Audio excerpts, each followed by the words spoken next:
Bon, salut à tous, c'est Alexis. Aujourd'hui, je vais faire une petite vidéo avec mon poteau Alphonse, qui est actuellement aux toilettes. Voilà. Je vais vous montrer en attendant les lieux. Voilà, je suis actuellement sur un petit rooftop très sympathique. Je vais pouvoir vous filmer tout ça. Voilà, donc petit rooftop avec une très très belle vue. Bon là, on voit pas trop, mais on peut voir au loin la plage. Voilà, la plage de Saint-Quentin à Melbourne. Voilà, donc c'est plutôt propre, hein. Et je vais vous raconter tout ça. Voilà, c'est tout ce que je voulais dire. J'essaie de faire être meilleur pendant ta vidéo, sinon ça va nous faire. Ça va. On voit bien mon petit longboarder sur mon t-shirt. Là, ça va, on voit que t'es musclé un peu. Montre un peu les. Ouais. Par contre, tu prends un peu de passe. En même temps, là, tu t'es mis. Regarde, moi, je suis. Toi, t'es au milieu du champ, moi, je suis à gauche. Ouais, mais attends. C'est moi la star. C'est vrai que c'est toi la star. T'es l'invité sur ma star. Donc Là, là, en fait, on est. Là, c'est réciproque. Tu vois, il y a. Moi, je veux que personne se sente Ben voilà. supérieur. Tu vois, on est tous sur un même pied d'égalité. Et c'est très important. Je veux pas que tu te sentes mal, tu vois. Ok, c'est bon pour toi? C'est bon pour moi. Ok, nickel. Bon bah mon jeune Alphonse. Tu veux qu'on prépare un petit peu le truc ou... Non, on va faire l'arche. Ah, j'ai très bien. Voilà. Faisons à l'arrache. J'ai quelques petites questions pour toi. Ah, en fait, on est vraiment à la couple. À la coupe. À la couple. À la coupe, à la Très bien. détente. Dans quoi t'as le plus dépensé ici en Australie? Bah, Genre le divertissement, la bouffe, les voyages. bah, j'ai envie de te dire les voyages, dans le sens où, du coup, tout le temps où j'étais posé dans une ville, en l'occurrence Sydney, Ouais. bah, mes coûts, ils étaient compensés par le salaire, quoi. Ok. Donc là, je ne saurais même pas te dire s'il y a un coût qui se démarquait beaucoup plus. Ok. Et par contre, bah, le road trip que j'ai fait pendant 3 mois, forcément, Sans en l'argent parler. qui sortait, sans de l'argent Ouais. qui rentrait. Ça, on va en parler. Et là, j'ai même les détails des coûts que j'ai eu du coup, pendant le road trip. Forcément, du coup, l'achat de la voiture, c'était le plus gros coût, mais qui a été compensé par la vente de la voiture. Ça t'a coûté combien la voiture? La voiture, elle nous a coûté 11 000 $, Ok. environ 3 000 $ de réparation et d'entretien. Ok. Et Parce qu'elle n'était pas fonctionnelle dès le début. Il y avait des équipements à mettre. alors là, c'est vraiment entretien et réparation. Donc ça, c'est la mécanique, quoi. Ouais. Et tout ce qui est du coup achat des régos, je le compte dedans, achat de la régo, immatriculation, les servicing. Ouais. Les servicing, enfin, c'est comme les révisions quoi en France, Ouais. que tu dois faire tout. Là, c'est même pas une histoire de temps, c'est une histoire de nombre de kilomètres. Je crois que c'est tous les 10 000 kilomètres, tu dois faire ton servicing. Ça, c'est obligatoire en C'est Australie. ça. obligatoire. Et Ok. du coup, forcément, moi, comme j'ai fait 18 000 kilomètres, C'est énorme. en fait, on a fait 2 servicing, on en a fait un au début avant de partir, Ouais. on en a fait un À la pendant fin. notre trip. Pendant ok. notre trip. Ah, pendant le road trip aussi. Et là, les poteaux à qui on a vendu la caisse, en fait, devoir faire le servicing bientôt, parce que je crois qu'on était à 2000 km de devoir refaire le servicing en fin de compte. Ah, ok. Ça aurait été relou de le refaire. Bah ouais, pour eux. Sachant qu'on a, en fait, ils repartent eux. En fait, c'est ça qu'on se disait avec Clem, avec le poteau avec qui j'ai voyagé, c'est que on est la première génération de backpackers sur cette caisse. C'est-à-dire que quand on l'a acheté, déjà, elle n'était pas du tout aménagée. Donc, c'est pour ça que je te disais tout à l'heure qu'il y a eu ce coût d'achat, le coût d'entretien et de réparation et le coût d'aménagement. Parce que du coup, elle n'était pas du tout aménagée pour pouvoir faire un road trip. Ok. Mais du coup, comme on était la première génération de backpackers, c'est nous qui avons tout fait et on n'a pas trop saigné la caisse. Alors que Ok. quand tu achètes des voitures déjà faites, c'est-à-dire qu'il y a au moins une génération de backpackers qui est passée avant, voire dans certains cas, quand tu regardes sur Marketplace, les voitures qui se vendent, c'est même beaucoup plus. Et en fait, les backpackers, ce qui se passe, c'est que quand tu fais un road trip pendant 3 mois, bah, c'est pas comme si c'est ta caisse à l'année où tu sais, tu fais attention de faire toutes les réparations qu'il te faut, etc. Ouais, tu ok. te dis, bon, ça peut attendre un mois, ce sera le mec d'après qui va le faire. C'est Ouais. que si tout le monde fait ça, tu te retrouves après 3 ou 4 générations de backpackers. Ouais, la voiture, elle La est voiture, elle éclatée. Ouais, ok. Donc nous, il y a certaines C'est pas honnête, réparations. forcément. Exactement. Ouais, c'est pas honnête. Nous, on avait fait les choses clean parce qu'aussi, bah, on avait peur, quoi. On allait faire des dizaines de milliers de kilomètres. Tu On veux disait, dire, tu vois, c'était pour vous déjà aussi, pour que vous Exactement. soyez bien dans la voiture, qu'il n'y ait pas trop de galères. donc si la courroie de distribution, par exemple, pète, quand tu es en plein milieu de l'Australie, dans le cul de l'Australie, t'es dans la merde. Et ça vous arrivait des grosses galères On a eu des galères, mais si Ouais. tu veux, je t'en parlerai, je te raconterai toutes les carrément. galères. Et là, c'est plus le côté, on a aidé quand même un minimum prévoyant. On a fait de la prévention, donc on a changé notre courroie de distribution qui est Ça coûte cher. un coût. Ouais. Mais Même en au moins, on France, ça était coûte cher. tranquille. Et on a eu une galère, ça je t'expliquais tout à l'heure, mais avec l'alternateur qui rechargeait plus la batterie, Ok. donc on a changé. Donc là, les nouveaux poteaux, tu vois, ouais, ils vont avoir des trucs à faire parce que t'as toujours des trucs à faire. Mais par contre, ils ont un alternateur et une croix de distribution neuf. Ok, donc ça Déjà, c'est ils stylé. déjà, ils partent bien. Ils partent, Mais du coup, la caisse, tu vois, avec tous les coûts là que je t'ai dit qui se sont additionnés, elle nous a coûté 11 000, mais au final, elle a coûté plus 16 17 000 en tout. Ah ouais. Sans compter en plus notre consommation personnelle qui n'est Ouais, pas ouais. à voir pour les jours d'après, genre l'essence. Et voilà, l'essence surtout. Et au final, on l'a vendu 14 000. Ouais, au final, tu l'as quand même bien rentabilisé, je pense. Super rentabilisé. T'as Même pas, t'as pas non plus perdu énormément d'argent. Au final, quand tu penses de la manière à toutes les expériences que tu as vécues, au final, c'est ça. même si tu perds 1000 ou 2000 dollars, au final, c'est pas si grave que ça. Et en gros, j'ai fait une simulation de ce que ça m'aurait coûté si on avait loué sur le même laps de C'est temps. intéressant ça. Et du coup, ça nous aurait coûté quasiment 10 000 dollars. Ouais. On est parti 3 mois, donc c'est beaucoup, tu vois. beaucoup, ouais. Quasiment 10 000 dollars de location, juste de location. Ok. Ça, c'est Ah oui. c'est 10 000 dollars que tu ne récupères pas. Ouais. Nous, sur les 17 000 dollars, on Et a ouais. récupéré 14 000. Ok. Donc, tu vois, il y a 3 4 000 dollars Ok. qui sont dans le vent, mais en soi, c'est 3 4 000 dollars pour avoir eu cette opportunité d'avoir un véhicule pour nous déplacer, etc. Donc, c'est ultra bénéfique. Donc c'est un peu plus de risque forcément à l'achat, mais tu t'y retrouves plus à la fin, quoi. Tu t'y retrouves plus, sachant que nous, je pense qu'on est un peu dans le middle, c'est-à-dire que on s'y est retrouvé un minimum, on a perdu un peu d'argent, mais on s'y est retrouvé. Et après, il y a les extrêmes aussi. Il y en a qui vont quasiment gagner de l'argent sur leur voiture. Ah oui. C'est-à-dire qu'ils vont l'acheter, ils vont l'aménager, ils vont la retaper et tout, ils vont la Ouais. vendre plus cher. Ok. Et après, ce qui est un petit peu plus rare, je pense, mais il y en a qui ont vraiment des grosses galères sur le caisse. Tu peux avoir, tu vois, cette fameuse courroie de distribution qui pète, c'est mort, tu vois. Alors, les réparations sont plus chères que le prix de la caisse, de Voilà, la valeur de la caisse. Donc, à ce moment-là, tu Ça peut même être une idée de business en fait. Hein. J'imagine qu'il y en a qui ont déjà pensé à ça. Peut-être te faire acheter de base une sorte de van, tout aménager. Et en fait, les gens qui font des business avec ça, c'est-à-dire qu'ils font une plus-value à la revente. En fait. Clairement. Il y a même des business, parce qu'en Australie, du coup, il y a des différences au niveau des immatriculations des différents États. Ouais. Donc, c'est-à-dire que quand tu es immatriculé Western Australia, ce qu'on était, Ouais. tu peux vendre ta caisse dans tous les autres États. Ok. Nous, on a commencé Western Australia avec une voiture immatriculée Western Australia et on l'a vendue dans le Victoria. Ok. Pas de souci, il y a même pas trop de paperasse à faire. Au niveau administratif, ça. Si tu as une immatriculation Victoria, tu peux pas la vendre dans le WA. Ok, mais ouais, c'est incroyable. Gens, Ok. et du coup, il y a des gens qui font des business en fait. Ils vont acheter en fait des voitures dans le Victoria qui sont Ok. moins chères parce que du coup, le fait d'avoir une immatriculation ok, c'est WA, pas par con, contre, ok. ça fait que ta voiture est quand même un peu plus chère. Un peu dévalué. Ouais. Non, un peu surévaluée Ah, surévalué. quand tu l'achètes dans le Ah, WA parce que c'est une immatriculation qui est plus réputée entre guillemets. Ok. Donc en fait, il y a des poteaux qui vont acheter des voitures dans d'autres États, qui les ramènent dans le WA, qui font le changement d'immatriculation, Ok. Putain, qui après vendent. Là, c'est tous des petits trucs à savoir. En C'est vrai. ça. Ok. C'est un business. Après, je pense pas qu'il faut une marge de fou, mais si tu fais du volume, c'est Ouais, un business qui est rentable. Ah ouais, carrément. Et je me rends compte qu'en fait, je n'aurais pas pu, je pense, faire beaucoup plus en termes d'aventure dans mon backpacker. C'est-à-dire qu'on a vraiment vécu la Saigner le backpacker truc à mort. comme il fallait la vivre, enfin, selon notre point de vue. Ouais.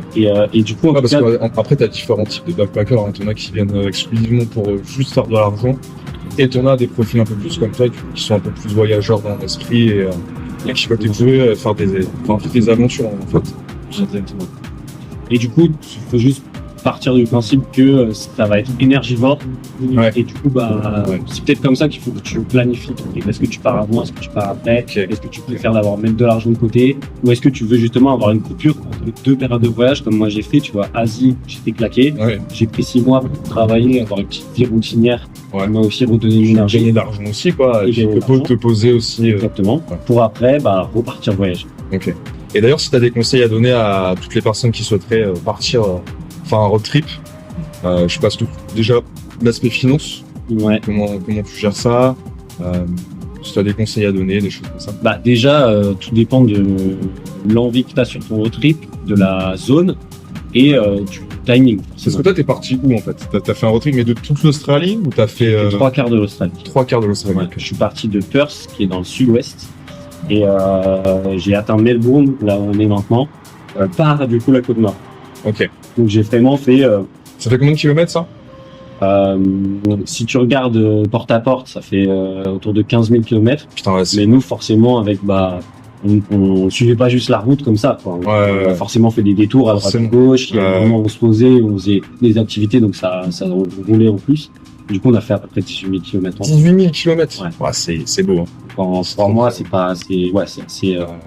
Mais du coup, pareil, je pense que j'ai des conseils à donner aux personnes, mais j'ai aussi appris de certaines erreurs.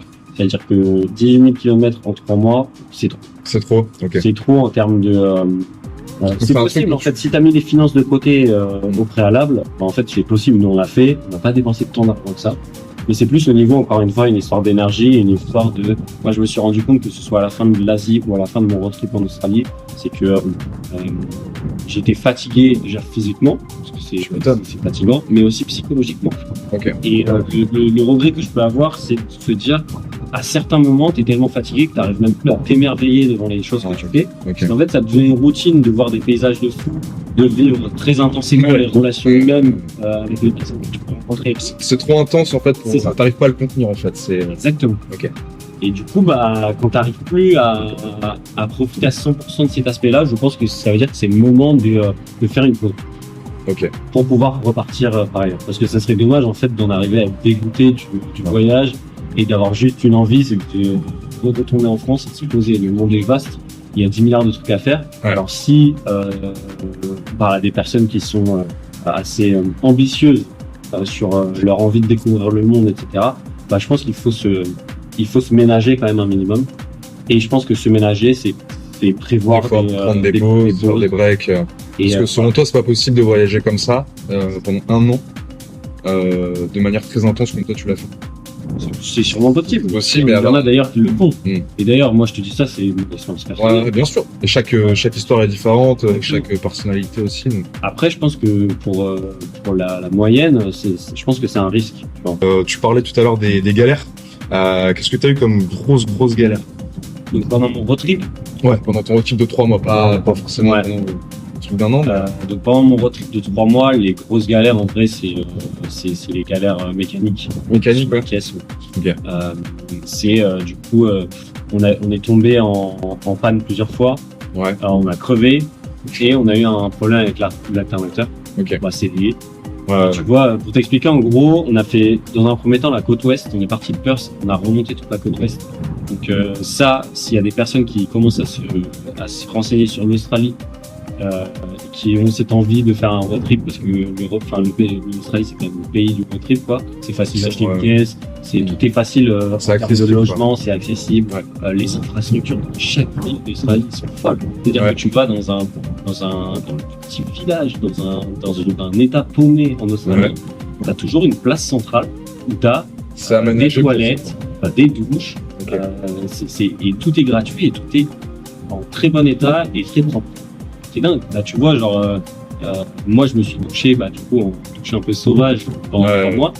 Et au final, ça m'est arrivé très souvent de tomber sur des douches beaucoup plus propres que plein d'hostels que j'ai pu faire, que ce soit en Asie ou même en Australie. Après, c'est vrai qu'il y a des hostels, ils sont un peu éclatés en termes d'hygiène. Moi, j'en ai vraiment énormément des auberges, même, tu sais. Et des fois, c'est critique, hein, limite, vraiment. Ça fait peur, ça fait fuir. Et du coup, c'est faut te dire, en France, moi, tu vois, j'étais pas trop, j'ai jamais fait de road trip en France. Ok. Et je me pose la question de savoir comment sont les infrastructures, comment est-ce que tu chopes tes douches, comment est-ce que tu as vraiment beaucoup d'endroits où tu as le droit de dormir sauvage. Du coup, je me dis que l'Australie, c'est peut-être beaucoup. Après, je connais pas grand-chose en road trip en France, mais je me dis que de ce que je connais de la France, il y a des grandes infrastructures gratuites et quali comme ça. Okay. Donc voilà, en tout cas, on a remonté du coup la côte ouest et arrivé en haut de la côte ouest, en fait, on voulait traverser le nord. Il y a une route qui est mythique pour traverser le nord du Western Australia pour pouvoir atteindre les territoires du nord. Okay. C'est un autre état. Comment elle s'appelle?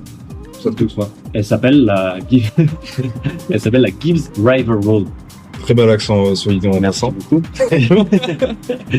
Et en fait, soit tu peux atteindre du coup, Catherine, qui est cette ville des Northern Territory, par la highway, par la grosse route, quoi, ou par cette fameuse route, qui est en fait une route en total off-road, pendant quasiment 1000 km.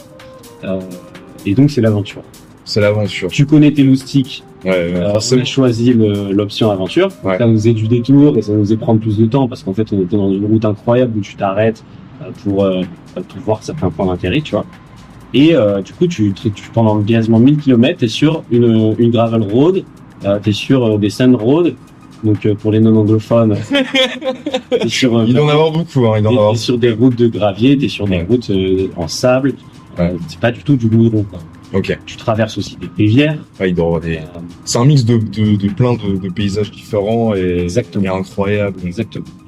Ouais. Et du coup, ça met quand même à rude épreuve ton véhicule, quoi. Déjà, c'est quelque chose que tu ne peux pas faire en voiture citadine, c'est Ouais. impossible. Il faut qu'elle soit équipée, sinon c'est pas Qu'elle soit équipée, il faut que tu aies les pneus adaptés, faut Ouais. que tu aies la distance, enfin la hauteur sous châssis suffisante. Ok. Parce qu'en fait, quand tu vas passer, quand tu es sur des routes où il y a plein de trous, etc., bah en fait, si ta hauteur sous châssis elle est pas assez importante, bah quand tu vas dans un trou, tu tapes ton châssis, quoi. Ok. Tu tapes ton bas de caisse, Tu et du coup, dégrades un peu tu dégrades ton ton véhicule. véhicule. Ouais. Et aussi, quand tu passes des rivières, bah en fait, si t'as pas une assez grosse hauteur, bah en fait, ton moteur il peut se réveiller. Ok, sympa. Il y a des personnes qui mettent des snorkels, je sais pas si t'as déjà vu ça sur les podcasts. Ça me parle pas. Des espèces de gros tuyaux qui en fait partent de à peu près la zone du moteur et qui Ok. vont en fait jusqu'à peu près la vitre Ok. du conducteur. Et en fait, il y a un appel d'air qui va en fait Ok. choper l'eau qui se balade là quand tu traverses une rivière et l'expulser. L'expulsé, Pour ouais. éviter de noyer. Avec l'appel d'air. Avec l'appel d'air. Comment ça s'appelle ça? Un snorkel. Snorkel. Ok. Voilà. Ok. Donc forcément, on a fait les malins à faire cette road. Du coup, bah on a crevé. Cette road. C'est pas un truc de fou, tu vois. Fallait s'y attendre. Ouais. Mais t'avais Par des contre, routes en fait, secours, t'avais J'avais ça? une roue de secours, donc forcément on a changé. Et après, le problème, c'est que il te reste 400 ou 500 km sur cette même route, Ok. rien à l'horizon. Et tu te dis, putain, fais chier, si je crève, comment je fais, quoi? Parce que j'ai plus de roue de secours, maintenant. Ouais, c'est chaud. Ok. Et donc, il y a quand même, et c'est ça que je te disais, les histoires de business et tout, les mecs savent, c'est qu'il y a un mec qui est posé là, au milieu de nulle part. Ok. Et là, en fait, une grosse exploitation où il va réparer les caisses, etc. C'est un petit garage. Ok. On est vraiment dans le bouge, quoi, dans la campagne Ouais. australienne. Et du coup, c'est assez cher. Mais ce qu'on a fait, c'est on voulait de base juste mettre un plan sur là. Et au final, c'était pas possible. On a acheté, ce qui m'a coûté un peu cher, mais au moins on a continué à la route beaucoup plus sereinement. Je saurais. Voilà. Et les autres galères qu'on a eues, on est tombé en panne plusieurs fois. Parce qu'en fait, notre alternateur rechargeait plus notre batterie. Ok. Donc en fait, on est arrivé, la première fois ça faisait assez peur, parce qu'en fait on sent qu'il n'y a plus de jus dans la batterie, quoi. Et on voyageait de nuit, Ah ouais, putain. on sent qu'on était pied planché, quoi, et il n'y avait plus de jus.